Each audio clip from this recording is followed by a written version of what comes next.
হুজুর কাঁদবেন না, কাঁদবেন না, কাঁদবেন না, আপনার চোখের পানি আল্লাহ পছন্দ করেন না, আল্লাহ পাক অসন্তুষ্ট হন। হুজুর আপনার কান্না আপনি বন্ধ করুন, তাড়াতাড়ি চোখের পানিটা মুছে ফেলুন। আল্লাহ নবী কাঁদতে কাঁদতে কাঁদতে কাঁদতে জিবরাইলকে বলেছিলেন, ও ভাই জিবরাইল, আমি তো আমার উম্মতের মায়ায় কাঁদি, আমার উম্মতের জন্য কাঁদি রে জিবরাইল।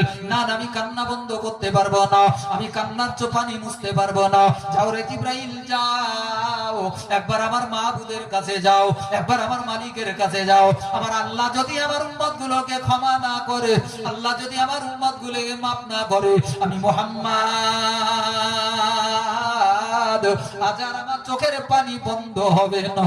একটু জোরে বলুন সুবহানাল্লাহ, বড় জোরে বলেন না সুবহানাল্লাহ। কামারদার ছেলেরা, মেয়েরা, মুসলমানেরা, যে নবী সারা জীবন তোমার জন্য চোখের পানি ফেলে কাঁদলো, আজ একটুখানি 1 ঘন্টা জেগে থাকতে পারলে না, সেই নবীর মাহফিলটা ফেলে রেখে বাড়িতে চলে গেলে কত বড় লজ্জা, কত বড় লজ্জা। হায়াত দরকার আমার দিনদার ইমানদার ভাই বাপজিরা। প্রিয় নবী রাসূলুল্লাহ সাল্লাল্লাহু আলাইহি ওয়াসাল্লাম জজ্জর জজ্জর করে উম্মতি উম্মতি করে কাঁদতেছে। জিবরাইল দাঁড়িয়ে থাকতে পারল না, তাড়াতাড়ি তাড়াতাড়ি করে আসমানে উঠে গেল, আল্লাহ পাকের দরবারে দাঁড়িয়ে গেল।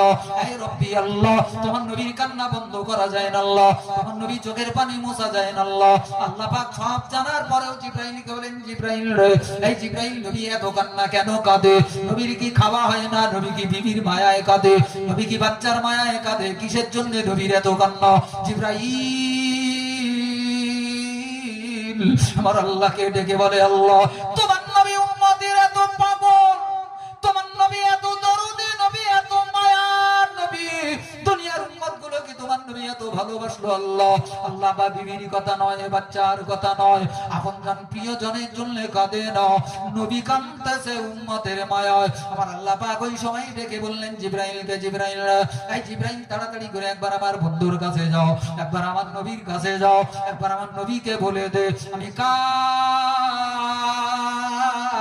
হাসরের মাঠে ময়দানে, যেদিন কিয়ামতের দিনটা বড় কঠিন দিন হবে, সকল মানুষগুলোকে আমি বিচার করব রে জিবরাইল, যেদিন কিয়ামতের ময়দানটা আমি আল্লাহ সাজাবো গো। ও জিবরাইল, তুমি কি জানো না জিবরাইল, 12টা সূর্য আমি আল্লাহ উদিত করব, মানুষের মাথার উপরে 12টা সূর্য এনে হাজির করিয়ে দেব, তামার মাটি তামার মতো ফুটতে থাকবে, কিয়ামতের মাটিটাও পা রাখা যাবে না, মাথার ঘিনু পর্যন্ত টকবক করে ফুটবে রে জিবরাইল, যেদিন কোনো ছায়া থাকবে না, কোনো আড়াল থাকবে না। ও জিবরাইল যাও, আমার নবীকে বলে দাও, বিনা বিচারে বিনা হিসাবে কেউ পা তুলতে পারবে না, কোন নবীও তোলার ক্ষমতা নয়। যাও যাও, আমার নবীর কান্না বন্ধ করতে বলো।